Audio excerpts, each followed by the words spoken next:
important initiative of ours to all of you. I will present our approach, and a bit of a background information on why we decided to launch this Helsinki Energy Challenge, which is not so typical kind of approach when it comes to heating system and decarbonizing them. So I will tell you a little bit of the reason why we decided to do this way. I will tell a bit information about our current heating system, but not go too much into the technical details. It's more about the approach. And I will also present some key phases about this challenge. I think we promised to keep it short, right, Sophia? So stop me if I get too excited. It's my favorite topic, so sometimes I lose the time, but I try to be cautious. Now I need to try that I can manage the slides.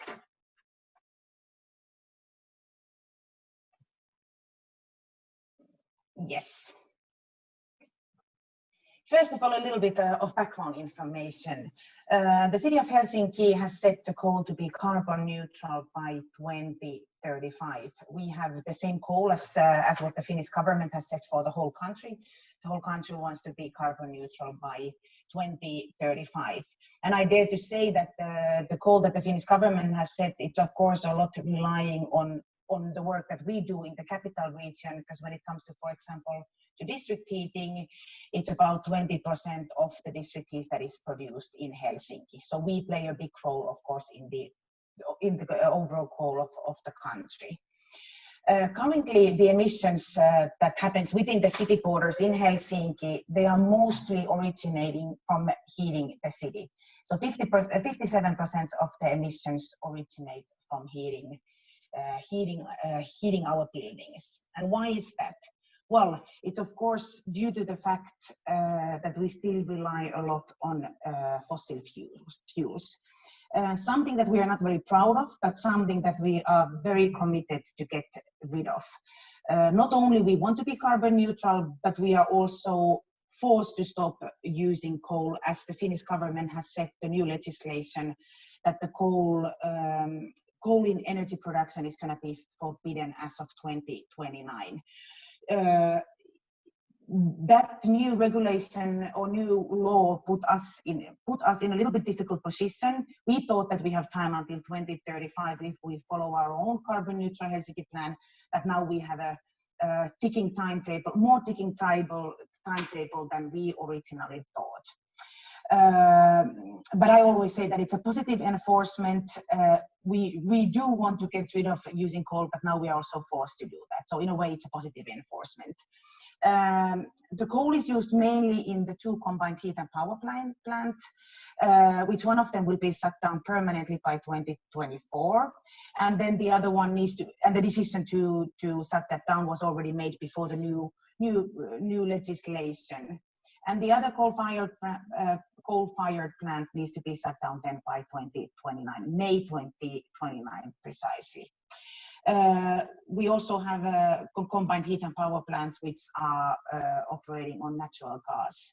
And you see the other details there. It's a bit more than 90% of the buildings that are connected to the district heating system. So most of the city is heated through the district heating network. A lot of technical details is available on this challenge website. I will not go to that into this presentation, but just wanted to give you a little bit of background information about the current situation. And also something that I need to highlight is also that in the indicative replacement plan that we have for one of the coal-fired plants, we have an indicative replacement plan existing, and there is a decision on investment decision existing already for one new biomass-fired heating plant. And that's something that we now want to make sure with this challenge. We want that is the last investment in biomass-fired plants. We don't want to replace the use of fossil fuels by starting to burning biomass extensively. We want to find long-term sustainable alternatives. That's something which is very specific and very important for us when it comes to this challenge as well. So 3 facts: Helsinki wants to be carbon neutral, Finland has set a new regulation, no coal in energy production as of 2029, and more than half of our heat is produced with coal. So this triangle kind of set the starting point for our challenge competition, through which we try to find answers to one question, and that is, how can we decarbonize the heating of Helsinki using as little biomass as possible? Many Nordic cities have managed to get rid of burning coal by starting to use biomass, but we don't see that as a sustainable option. First of all, always when you burn something, there are emissions. Also, you need to think about the impact on carbon sinks, of course, and the biodiversity issues. And also in the case of Helsinki, if we would start to extensively utilize biomass, that would also mean quite heavy logistical challenges for the city. So the key is we want to find alternatives for coal and for biomass. We kicked off this challenge competition this end of February. It's an international innovation or challenge competition through which we try to find solutions for Helsinki, but at the same time, we are very committed to share the learnings and the solutions with other cities who have similar or somewhat similar challenges than we have. We do recognize that this challenge, as it has received so much visibility all over the world, we will get solutions that might not be entirely suitable for us, but they might be interesting for some other cities. And we feel that it would be irresponsible of us if we wouldn't share the know-how, as we are putting so much time and effort on this topic that is important all over the world. So we are really willing to share the know-how and the solutions, of course, respecting the business secrets and asking the permission to publish the information in advance from the challenge participants. The competition is open globally, so we are truly crowdsourcing, like Sophia nicely had put in the topic of this presentation. It's open for everybody, and I will come back to that a bit later. And the grand prize is 1 million euros. This is a design contest. So we are now searching for the master plan on how to decarbonize our heating system. So the grand prize is for the plan, not of course for the implementation, which would then follow after that. That's a question that we often get, that do you think you can also implement the solution with 1 million euros? But no, we don't think that. We are willing to pay that for the best idea, for the best plan. The challenge is open for everybody, for companies, startup, larger companies, research institutions, universities, even individual experts. We only have one requirement, and that's that you need to join the challenge as a team, with minimum 2 team members, but we encourage for large and more diverse team. Because we believe that the best ideas are born when the innovators also challenge each others. And we also believe that the best and new ideas are born when different type of people brainstorm and get together. And we welcome all kinds of solutions. As I mentioned, this is a design contest, so that means that the competition entry might include one very impactful solution that help us to get rid of coal and help us to be carbon neutral by 2035.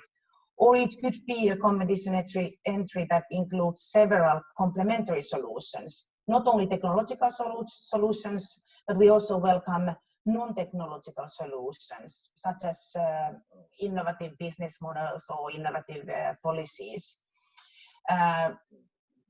Otherwise, could be new technologies for heat production or new technologies that disrupt the current heat production technologies or processes.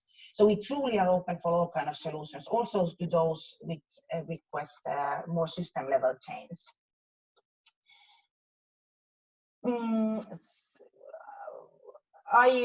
You see now the website where you will find more information. Something that I still want to highlight is that this challenge competition runs in 2 phases. We have now the application phase, which goes on until end of September.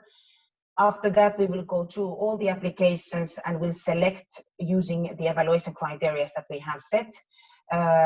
We will select maximum 15 teams, and their idea is to follow us into the process, what we call co-creation phase. And in that phase, the teams will get further information from us and will get help in order to be able to finalize their proposal for us. And there is also 10,000 euros available for each team at that phase when we invite them to a bootcamp event in Helsinki in December. A lot to tell about the process, but I do realize that I have probably used my 7 minutes already. I encourage you all to read more from the website. We have also opened a collaboration platform to support the team formation and innovator networking. So really looking forward to hearing from some of you, or that you can spread the word that the City of Helsinki has opened this unique project, and we are really truly welcoming the innovators from all around the world to join the efforts with us in creating the future urban heating. Thank you. Thank you so much, Laura. Yes, indeed. I think rightly so you receive a lot of international attention, because this is a very challenging endeavor you take up here. You already have a district heating system in place, and it's relatively efficient already, and now you want to go fully renewable and even without biomass. So that's, I think, world's first. So thank you so much for presenting today. Unfortunately, Laura will not be able to join us for the breakout session, so I would like to take at least one of the questions we already got in the chat function. So could you maybe elaborate a little bit what the heat procurement in your case will mean, Laura? Can you say a few words on that? Heat procurement. Do you mean in this challenge, a particular challenge? Yes. Yeah, I think that's the context we're talking about. I'm not sure if I get it correctly. If you mean after this challenge competition, I'm not sure if I get the question correctly. Could we give the word for the person who is? Okay, maybe Amikam can send us a bit of clarification on that. Because we get a lot of questions, of course. I assume we get a lot of questions like, what happens to the, will you change the whole system? Will there be new players in the market? How does it affect? We get a lot of questions on, because I assume this also means based on the challenge results that we mean, and the decisions what will be done after the challenge. And that's why this is a design contest, that we are now looking for the master plans that will help us to make the next decisions. So because we decided to open also the challenge so openly, and we are really truly open for all types of solutions, we can make the next step decision only after we have the results of this challenge. Of course. Thank you so much, Laura. Okay, I would like to move to the next speaker, but Laura will stay with us still for this session now. Ivan Ivankovic, he's the head of the Energy and Energy Management and Sustainable Energy Development at the city of Zagreb. And he will tell us a little bit more about the Zagreb district heating system, but also what the future challenges are. And I can already tell you they have two really big projects ahead of them that are about modernizing and upgrading the existing system. So thank you so much for being here with us, and we're looking forward to your presentation.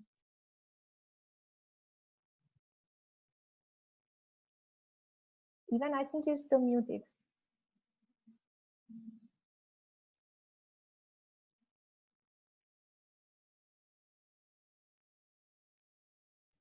There we go. I had, yes, perfect. When I was given control, I lost the ability to. Hi, hello. Welcome everyone. Greetings from the city of Zagreb on a somewhat sunshine day amidst all the rain that has been pouring down on us for the last week. My name is Ivan.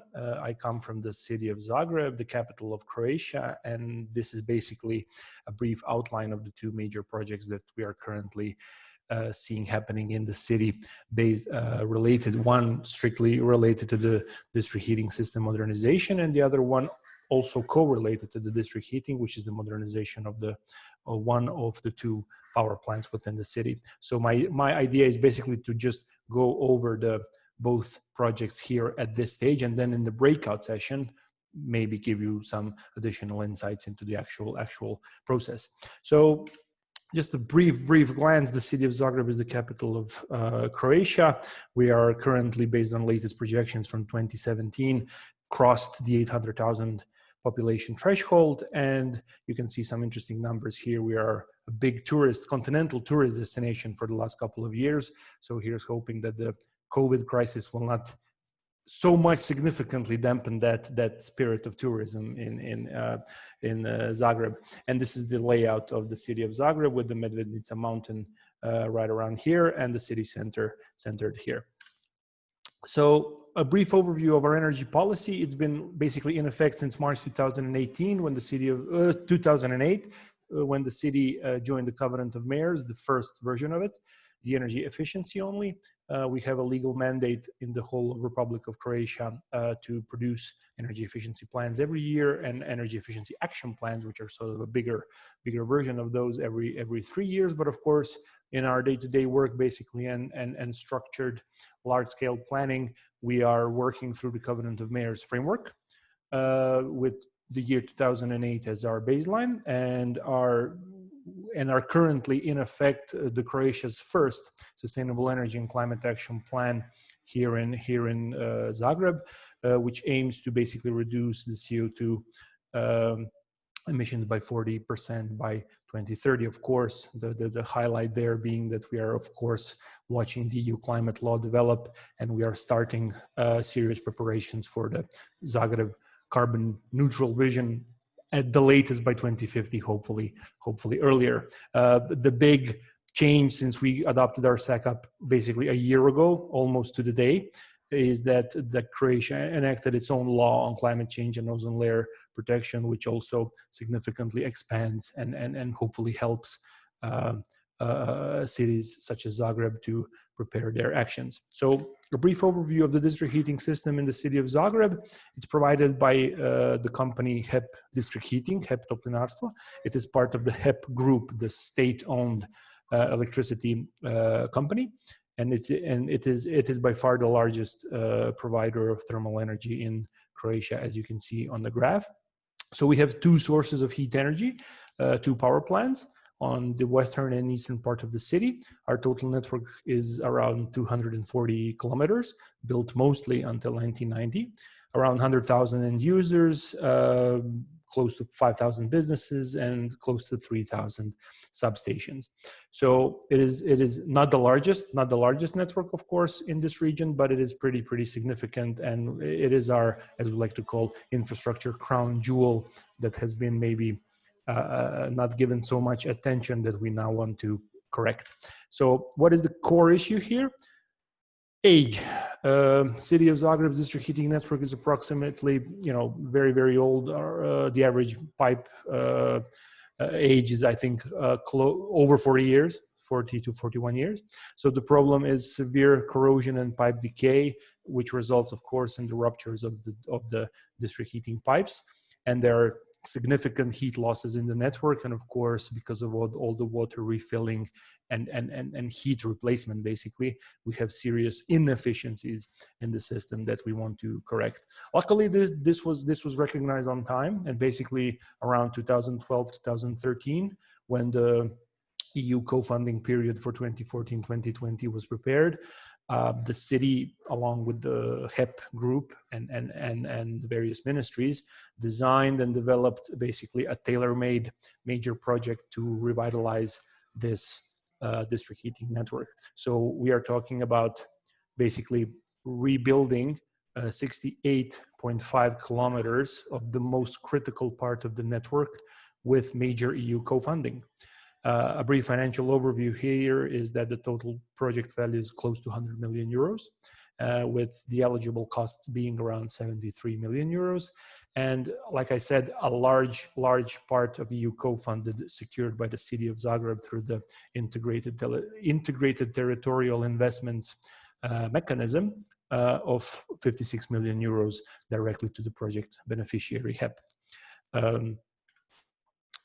Our current status, just again a brief overview, more detailed will be given in the breakout session. We have successfully obtained basically the major hurdle of every major infrastructure EU co-funded project is getting the state aid clearance. We got it successfully last November. The whole project basically is currently in the state of finalizing the evaluation at the European Directorate General for Regional Development, since it's a major project. It has a status of major project. And of course, in parallel to that, various little documentation and permitting procedures are currently being handled.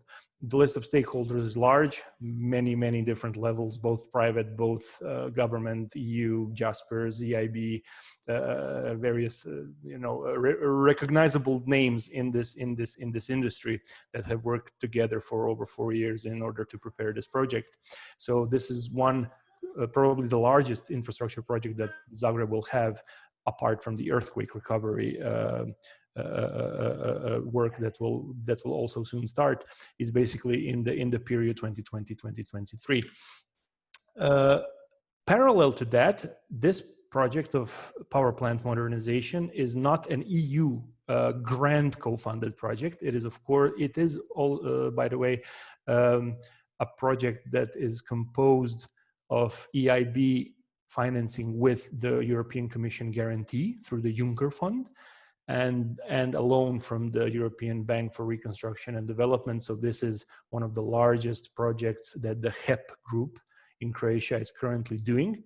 The main goal here is basically to modernize the combined heat and power output of one of two power plants in the city of Zagreb, to basically completely revitalize that part and replace the outdated oil and gas fired turbines with highly efficient natural gas fired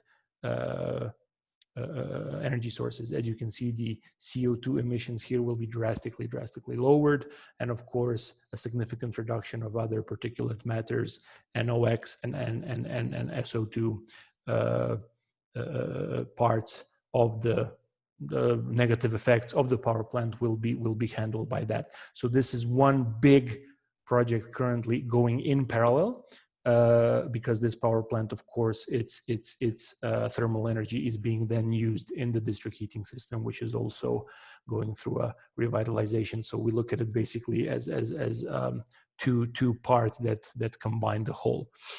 And this project of combined heat and power modernization is valued at close to 130 million euros.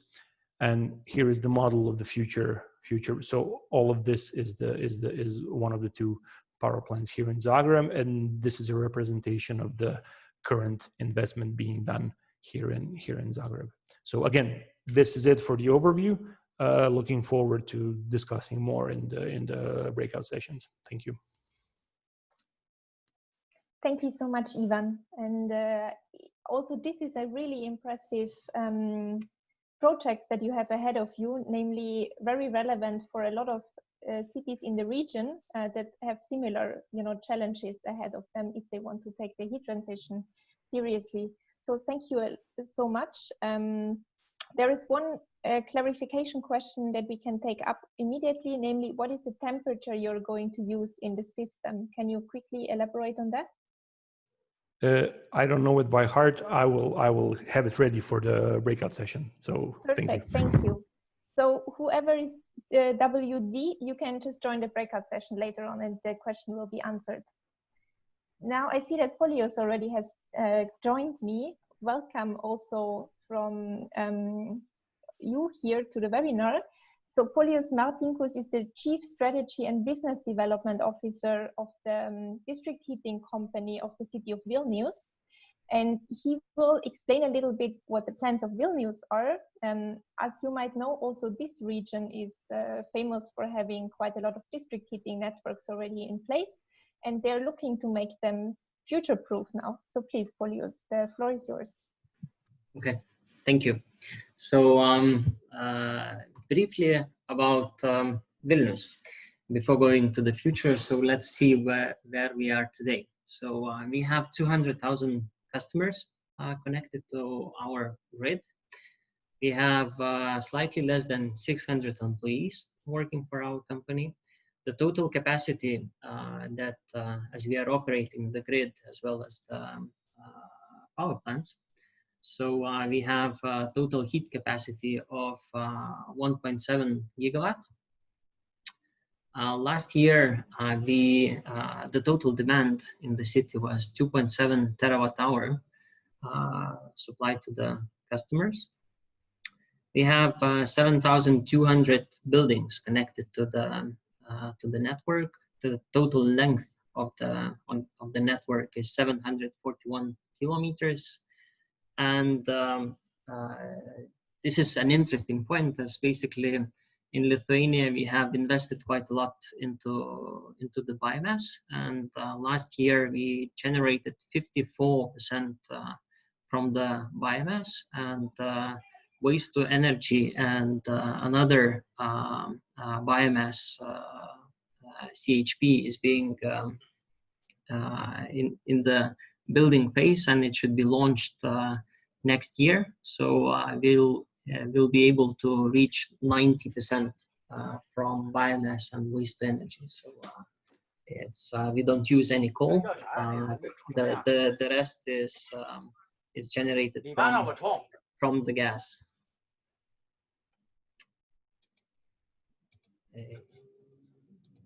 Yes. Okay. So while talking about the future and understanding the current status, we should look into the uncertainty or the challenges that we are facing. So one of the things is that in Lithuania and in Vilnius in particular, we still have quite a lot of houses with the low energy efficiency grade. So and there are a lot of plans to do the refurbishment of the real estate assets. So this will impact significantly the demand side.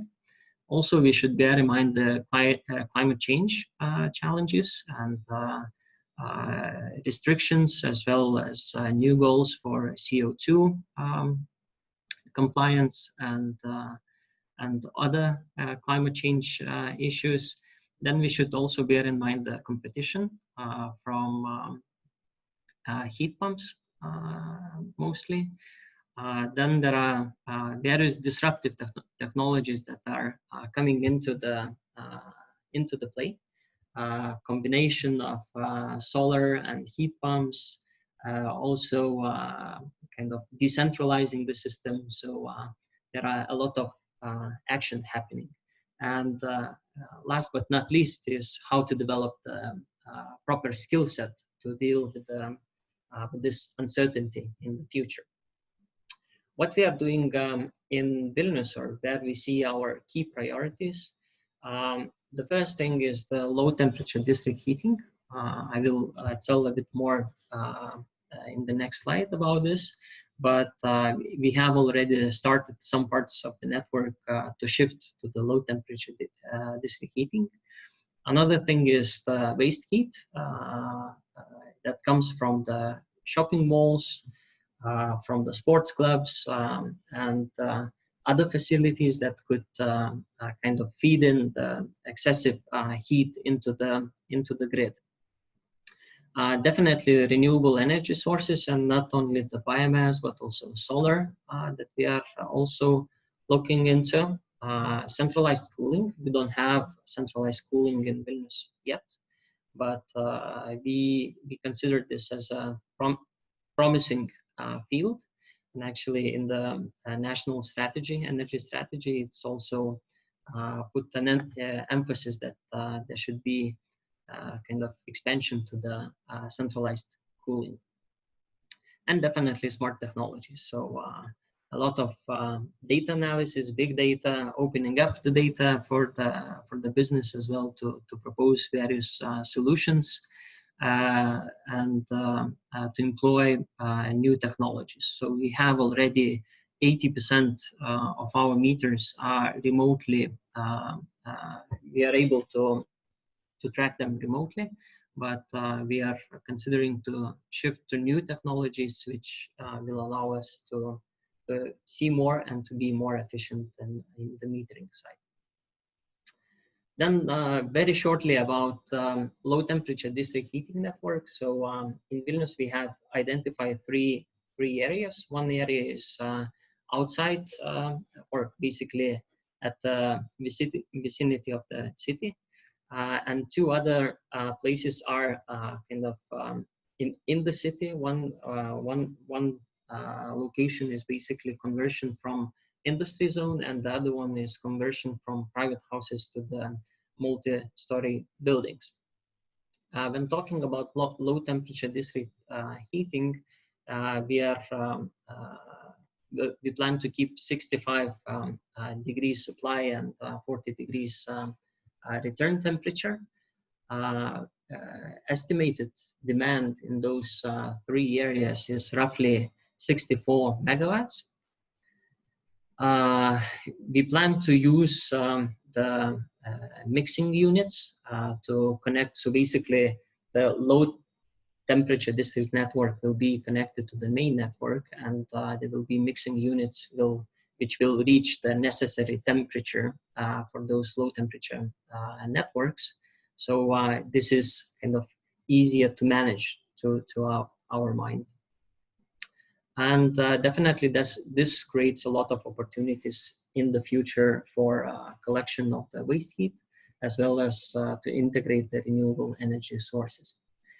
Another thing is about the waste heat collection, and for us it's very interesting, or basically we are looking now at wastewater treatment plant, and we see the potential of 10 megawatts that we could get from the waste heat.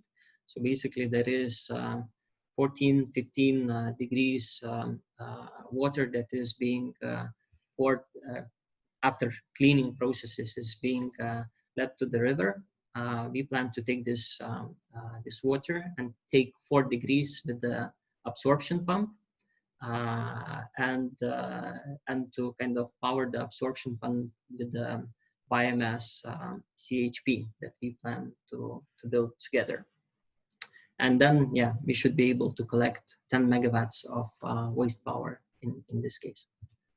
So that's briefly, and looking forward for discussions. Thank you. Thanks also to you, Polius.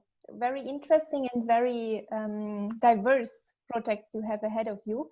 Let me also emphasize that Vilnius is one of the cities that currently gets support from the Celsius initiative. So you're one of the cities that already benefit from the forerunner groups.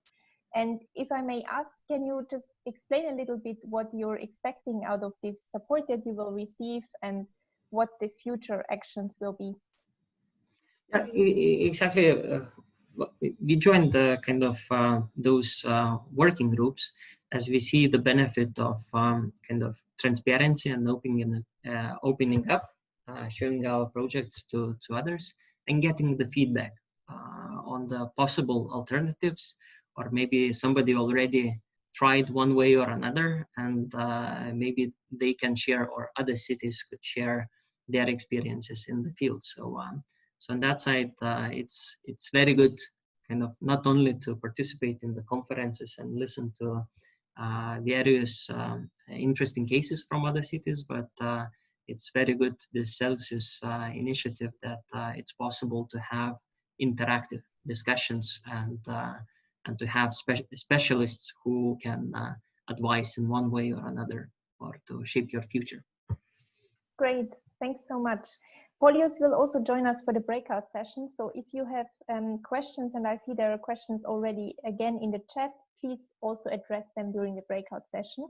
And let me also tell you that we still welcome other cities, and of course also experts, to join the groups. So if you want to work, for example, together with Vilnius on different low temperature projects, please just join us. All right, the next speaker is Lydia Hameteman, and from the city of Rotterdam. She's advisor and project manager there, and she has been with Celsius since a couple of years already, because the city of Rotterdam was actually one of the 5 demonstrator cities in the FP7 Celsius project. So we go a long way back, Lydia, and it's a pleasure to have you here, because you will share with us how you are dealing with different types of districts, and also especially with citizen engagement. So please, the floor is yours. Okay, well, thank you. Hi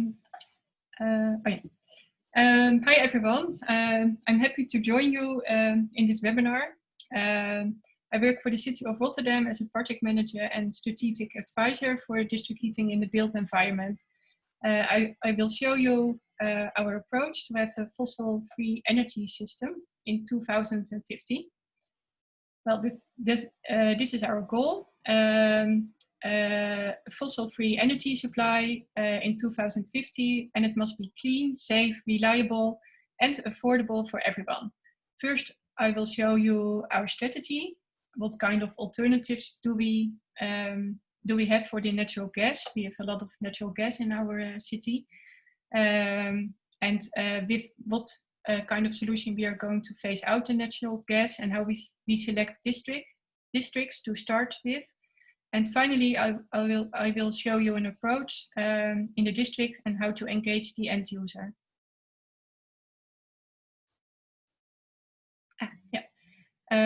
Now we have a lot of gas connection, 263,000 gas connection in the city. When we have to phase out that in 2050, we have to shut down around 9,000 gas connection each year, starting from now. So this is a huge operation. And our goal is to start with 10,000 gas connection till 2022. And around 2030, the ambition is that we have started with 70,000 more gas connections. But how do we know what alternative is the most appropriate for our neighborhoods in the city? Our goal is an affordable energy supply for everyone, also the citizens who can't afford a lot. So to achieve that goal, we needed insight in the cost of alternatives for gas. And we have calculated for every neighborhood in Rotterdam several scenarios with alternatives for natural gas. The costs are calculated for the entire chain. So it includes building-related measures such as renovation and insulation, as well as neighborhood-related measures such as the energy infrastructure. The result shows that for many neighborhoods in Rotterdam, district heating is the most cheapest alternative for natural gas. Now we have mapped those calculations on the map of Rotterdam. And you can see that district heating plays a dominant role. That's the red color.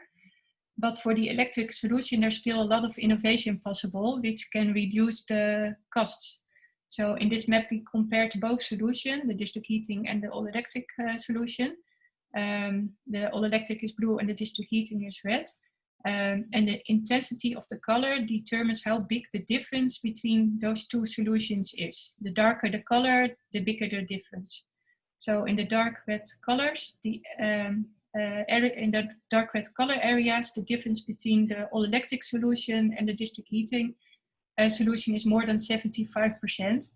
But in the pink areas, it's less than 25%. So in the pink areas, in the future, the pink areas could get to turn into blue areas. But in the dark red areas, those are areas that we can start with because the difference is really huge, and it's not likely that the all-electric solution will be much cheaper than the 75%. Now, fortunately, we have already district heating in Rotterdam. 30% of the city is connected to the district heating network, but still 70% of the city is not. And the district heating comes from the incineration plants and also from waste heat of Shell. But how can we determine when to start in a district? Now we looked at several aspects, such as the built environment, the plants in the public space, and the characteristics of the citizens.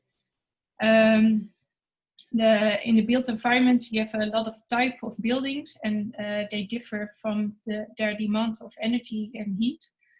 Some of the buildings are easy to connect to district heating, like the apartment buildings with a collective heating system, and buildings with a large heat demand. And when you have a lot of those buildings in the neighborhood, you can cluster them. So you can also make a good business case with for the buildings that are not easy to connect. And we have also looked at combining plants in public space, like urban area development, and also the sewerage replacement. but also the renovation of the housing companies, because that's a good moment for them to get a connection to district heating. And the other one is the characteristics of citizens. We looked at the income of the people in the neighborhood, and also the social cohesion, and their motivation for sustainability. And in a district area where you have a lot of high incomes and motivation, a good motivation for sustainability, it's more likely that they will get a district heating connection. Now, we already started in a few neighborhoods to do some pilots. But what are the steps we have to take? We look first at the technical aspects, what is possible in the area and what is needed in the buildings. And we also involve the end user in this process. For example, in one area, some owners of certain buildings were able to choose the way they want to be connected to the district heating network. They could choose if whether they wanted to heat pipes along the building or through one of the shafts in the building. After that, we do a financial research. What are the total costs and how can we make a business case for the whole neighborhood? We tested also in one neighborhood, we tested also the heat supplier's business case on a number of aspects.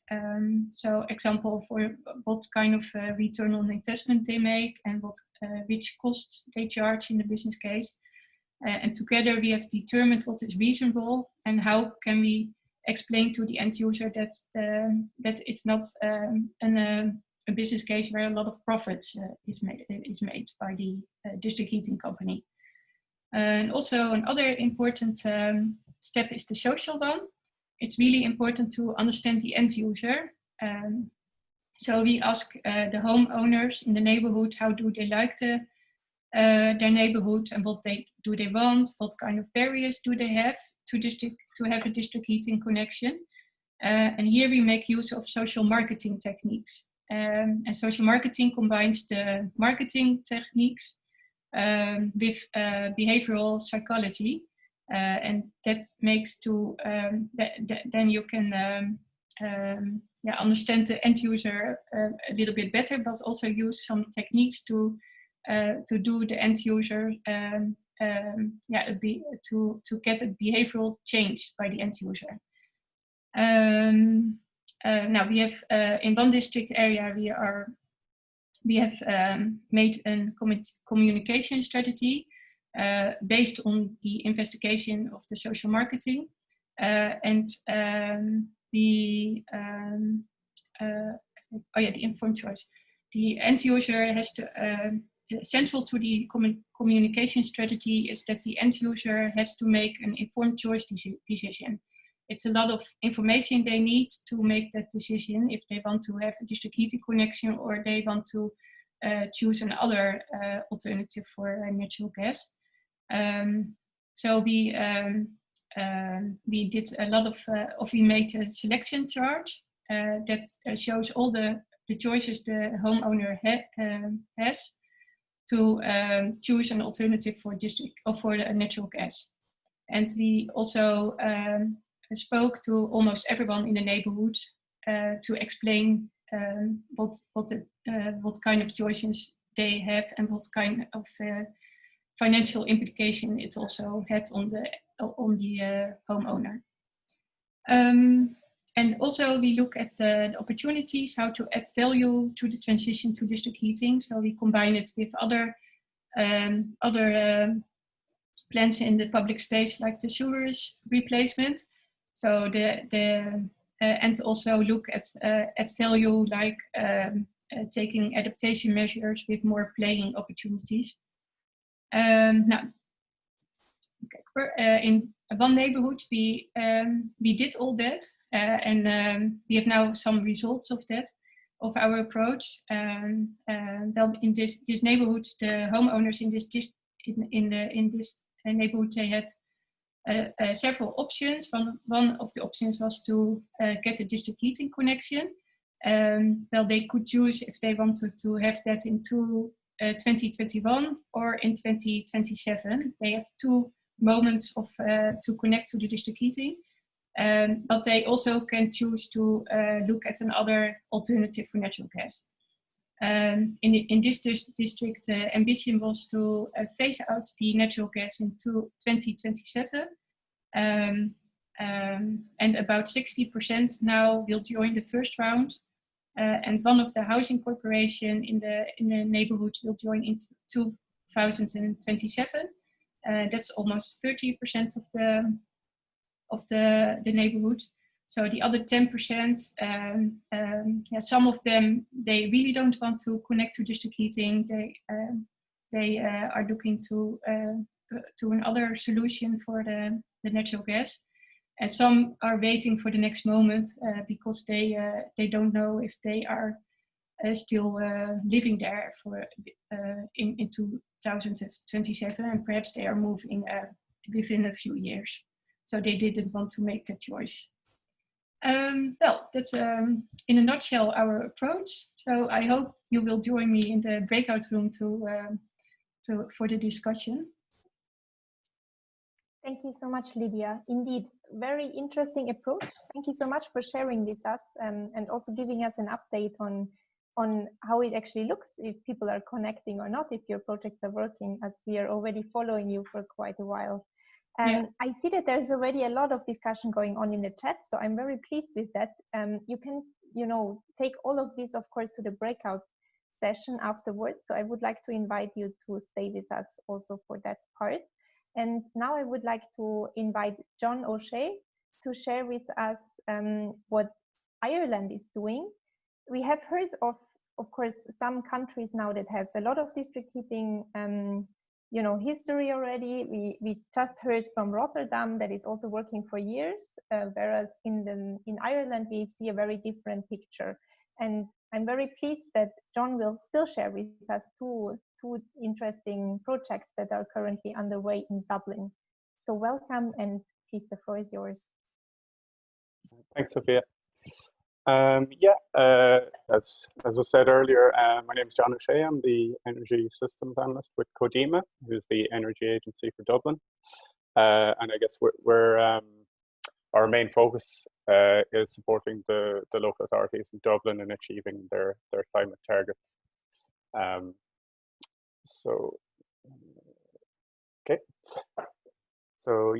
As I said, Codema were founded in 1997. We're a non-for-profit organization, and we're kind of helping lead the energy transition in Dublin through supporting the 4 Dublin local authorities. And I guess one of the key areas for us at the moment is district heating. And I guess the kind of importance of district heating in an Irish context is that heat represents about 40% of energy demand in Ireland. But a lot of the discourse is around renewable electricity. So while it represents 40% of the demand, it's the worst performing sector in terms of renewable targets, with approximately just at 6.5% of the heating market is from renewables. So we've kind of looked abroad really and noticed the trend that all the kind of countries with the highest proportion of renewable heat are also the countries with the highest proportion of district heating, and we've kind of seen the value in district heating in delivering on our renewable heating targets. And this has kind of been reflected in kind of national policy now. So particularly in the Climate Action Fund, where 2 of our projects have received 25 million euros in government funding. And also it's been included in the Climate Action Plan, which is kind of the government's plan for the climate transition. So there's a number of actions there that refer to district heating. So in terms of developing a policy, assessing schemes, financial assessment schemes, and also geothermal, where district heating is seen as a key infrastructure in facilitating or geothermal projects. So the next slide then. So just to give an overview of the type of heat sources we have in Dublin, we Academia carried out this study, and we found that there's approximately 3 gigawatts of existing heat sources in Dublin that currently aren't being utilized for anything. So it's all either going to air or being left in the ground or in the sea. So as you can see here, there's a lot of power stations in the middle of the city. There's also a lot of data centers in Dublin. It's kind of the main data center hub in Europe. And I guess data centers kind of represent an interesting opportunity for us here as well, which I'll touch on in one of our projects. But the electrical demand for data centers in Ireland is expected to reach over 30% of the total country's energy demand by 2030. So there's a lot of concerns about, they're consuming all this electricity and not providing many jobs. So, how can they benefit citizens and the broader community? And one way to do that is through utilizing their waste heat. So yeah, just to give a sort of an overview of the breakdown of the sources. Then we obviously have a lot of power stations. There's a large area of deep geothermal potential. There's also a lot of data centers.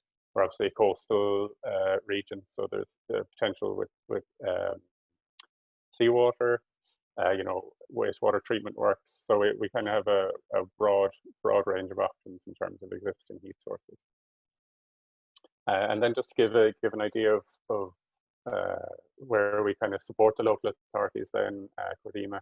So we pretty much go from planning all the way to delivery. So developing energy master plans, helping develop policy with local authority planners.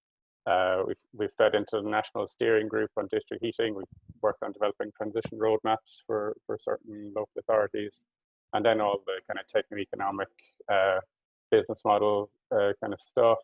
And then kind of developing communication strategies for stakeholder engagement, kind of how to identify stakeholders, kind of data requirements.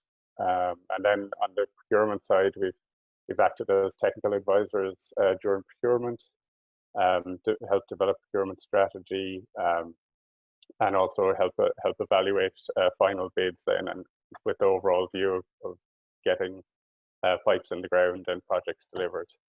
And we kind of draw on best practice around Europe to do that. So we are involved in the Celsius Forerunners groups as well. So we're part of the Getting Started group. We're the spearhead city on that. And we've also been the lead partner on a European project called HeatNet. So HeatNet Northwest Europe, where we're looking at developing fourth generation district heating across 6 countries in Europe. So the two kind of pilot projects then that we're working on, the first one is the Tala district heating scheme, which is utilizing the waste heat from a data center. So it's taking that waste heat at approximately 25 degrees and passing it through a heat pump to serve a network which is connected to a number of public buildings, including a college and residential developments in its first phase, but with scope to expand in that area.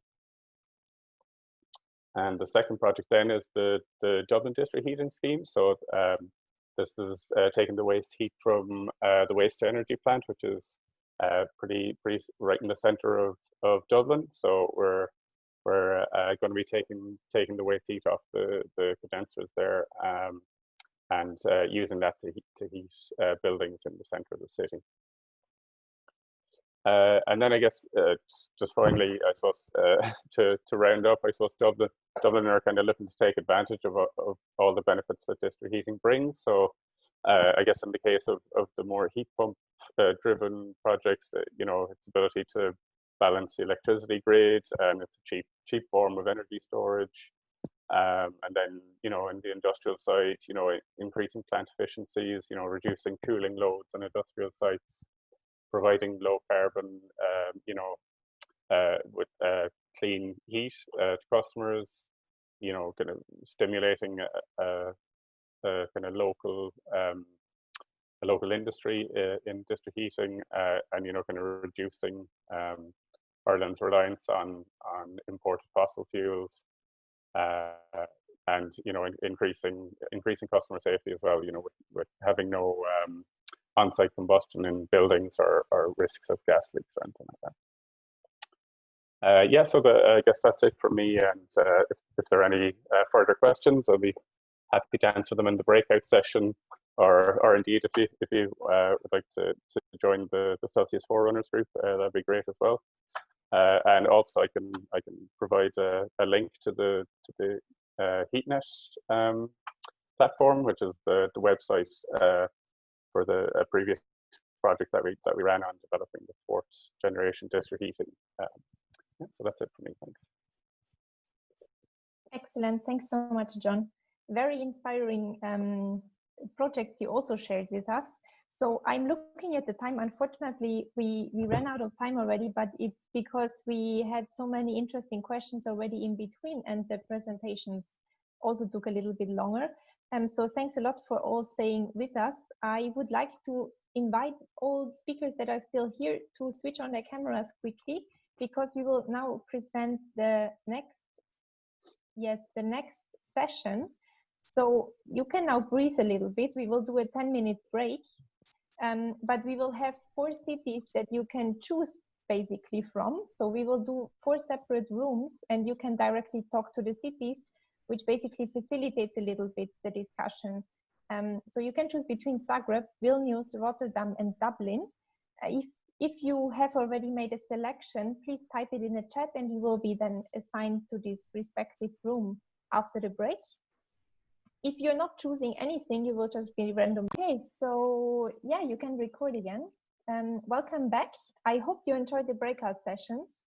We wanted to do that because we think that networking is much more interesting than just having presentations and directly discussing with the cities. And since we had so much input, it's much easier that you have a smaller group you can discuss with.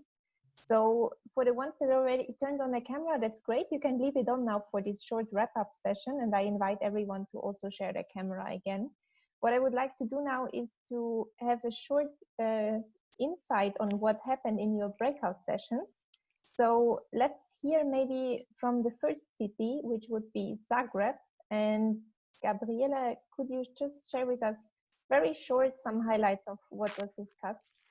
Yeah, absolutely. It was a very interesting, even short breakout session. I would say that, you know, Zagreb represents a very good example of how the Central Eastern network can be renovated, also thanks to the EU funding. Even though the main heat supply will be still gas, but we will have a very, very strong reduction from 680 to 180. So very, very, very, you know, a great reduction of emissions. But of course, that doesn't stop here. You know, they are envisaging new alternative heat sources, maybe a bigger role of consumer, and of course, the extension of the network in the future through maybe you know, in the backstreet, but also after the earthquake that touched Zagreb, maybe in the city center, that it's not so usual in very old European cities. So yeah, and also maybe thanks to the reduction of the losses, we will have a major role of digital solutions. So that's very, very in short and few words the synthesis of the discussion. I don't know if anyone wants to add anything, you know, very few words. Okay, great. It was a pleasure of you know, sharing our experiences with all of you. So okay. Great, thank you so much, Gabriele. And indeed, very impressive. And then I would like to also invite the Vilnius discussion group to share with us what was discussed in your room, basically. So that would be Karin, I think. Yes. So we were mainly discussing the Vilnius efforts to have a low temperature heating, and there were a couple of experts in the room, so there were good connections, I think, for Paulius there. We were discussing, for example, how alternative piping systems could be used. And whether or not there should be, you should use a mixing unit or a heat exchanger, whatever would work better. We also talked about what kind of buildings would be connected to this, and how, and Paulius explained that there were mainly newly built areas in the first phase, and then maybe the historical buildings would come later, and how would you then switch the systems in those? And then Paulius was also talking about introducing the forerunner groups that he is in Celsius, and inviting people on how things can be discussed in those. Great, thanks a lot also for sharing this. All right, let's jump to the next city then, which would be Rotterdam. And I heard it was a very popular session. So Jack, please give us some highlights. Thank you, Sophia. Yes, we had a very fruitful discussion. So Lydia talked us through the future heat sources that will be exploited in the region. So the waste heat from the port in Rotterdam is enough to cover the entire heat demand of the region, so far beyond the city, including the city of The Hague. And there will also be geothermal applications in the future. With the upcoming amendments to the Dutch Heat Act, the city will have even more control over their networks, as well as influence over the district heating companies and the sources that are used. Consumers are very much at the focus of the district approach adopted by Rotterdam. It's about consumer choice and education to improve the perception of district heating in the Netherlands. And Lydia's vision for the future is to have more end users engage with district heating and have more faith in it by making the entire system more transparent. It's a challenge, but one they're looking forward to. All right, thank you so much. Also very exciting, and I'm sorry I was not personally there, but I think like this we can also share a little bit what was going on in your sessions. All right, and then last but not least, we also had a session, of course, with Dublin and John. So Alvin, can you share a little bit with us what was going on there? Yes, of course. So we talked a bit about the challenges for Dublin and the situation they're in, and as energy utilities are mostly a national affair in Ireland, if I understood correctly, and district heating is more of a local business. There's a knowledge gap and a need for the expertise and the knowledge to fully operate this functionally. And we also talked about or rather a lot about data centers and how to get them to connect to the district heating network, which I understood was they have no choice. They have to release their waste heat, which was very interesting. And we also talked a bit about how to get the customers to connect. And John said that they're lucky because they don't have to call the customers. The customers are calling them right now and asking, when can we connect? So a very beneficial situation there for Dublin. John, is there anything you want to add?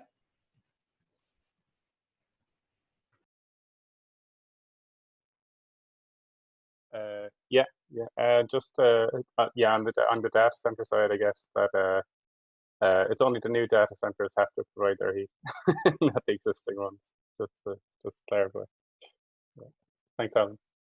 Great, and really promising to see that you get called up when from the citizens themselves or the building owners.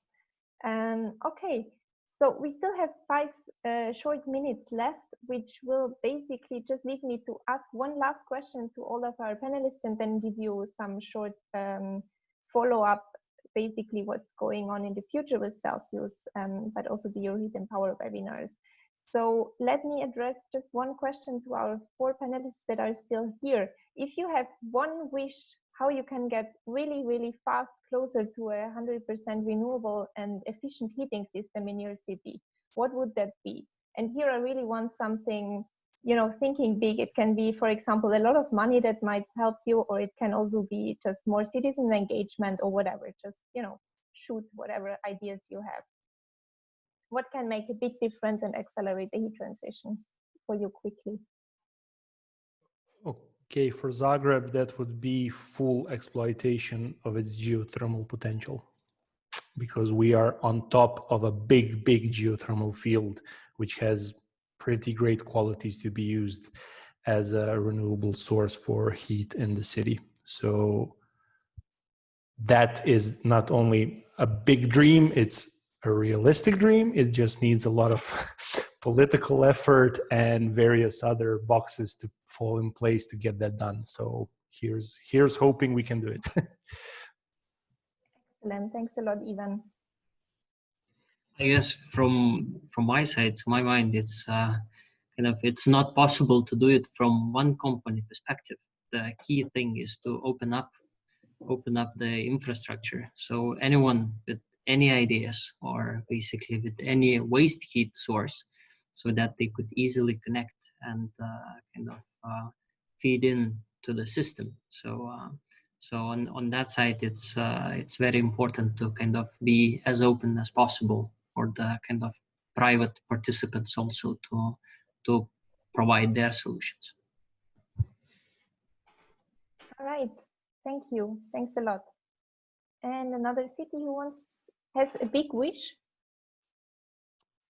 Yeah, I guess from our perspective, I'd kind of echo what Vilnius thinks as well, and it, you know, kind of really push for greater peer-to-peer learning and transparency. I think yeah, it's a huge benefit, even though it seems scary, being transparent. And it's something that we try to do as well. We're going to be transparent with our pricing and all that, just to make sure that it's crystal clear that it's not the district heating company that are charging high heat prices if that becomes the case with you know, facility managers and stuff. And also, I guess, kind of blue sky thinking, but the possibility of taxing waste heat. You know, something, you know, where it's kind of something that's not really considered on the industrial side, the cost of this waste heat. So if it was actually put into a monetary figure, it might, you know, get a bit more attention from them. Yeah, that would be my one. Great, thanks a lot, John. Lydia, do you also have some ideas for Rotterdam? Yeah, we have a lot of potential for fossil-free district heating in our region. So my dream is that district heating will get the position within energy transition that is needed. And now in the Netherlands, it's getting better how they think about district heating, but it was not very good. Perhaps the Celsius project helped with that. And you mentioned money. We also need a lot of money. It costs a lot of money to get a district heating connection, and we see that a lot of people in the city don't have that money. So that should be very nice if we get more money from the government, and also more instruments to increase the support among the end users. All right. With that final note, I think we have a lot of wishes, and we have a lot of work to do also from the Celsius perspective. So I would like to invite all of you to become part of our Celsius network. Just go to the website and you will see how you can interact with us. Now we have a little summer break with Celsius, but we will be back with more webinars and more activities later after the summer. So stay tuned basically for September. From the side of Euroheat Power, we still continue our Euroheat Power webinars. So we have actually one coming up, if you have not had enough yet, on the city of Espoo. I think it's on the 30th of June. So you can just head over to this link as well and enjoy another webinar. And then finally, what is left to say is that you will receive the slides, of course, afterwards. And we also recorded the webinar, so you can have look at it afterwards again, or share it with your friends and family, or even your colleagues who might be interested. Yes, and thanks a lot to all the speakers. It was a real pleasure having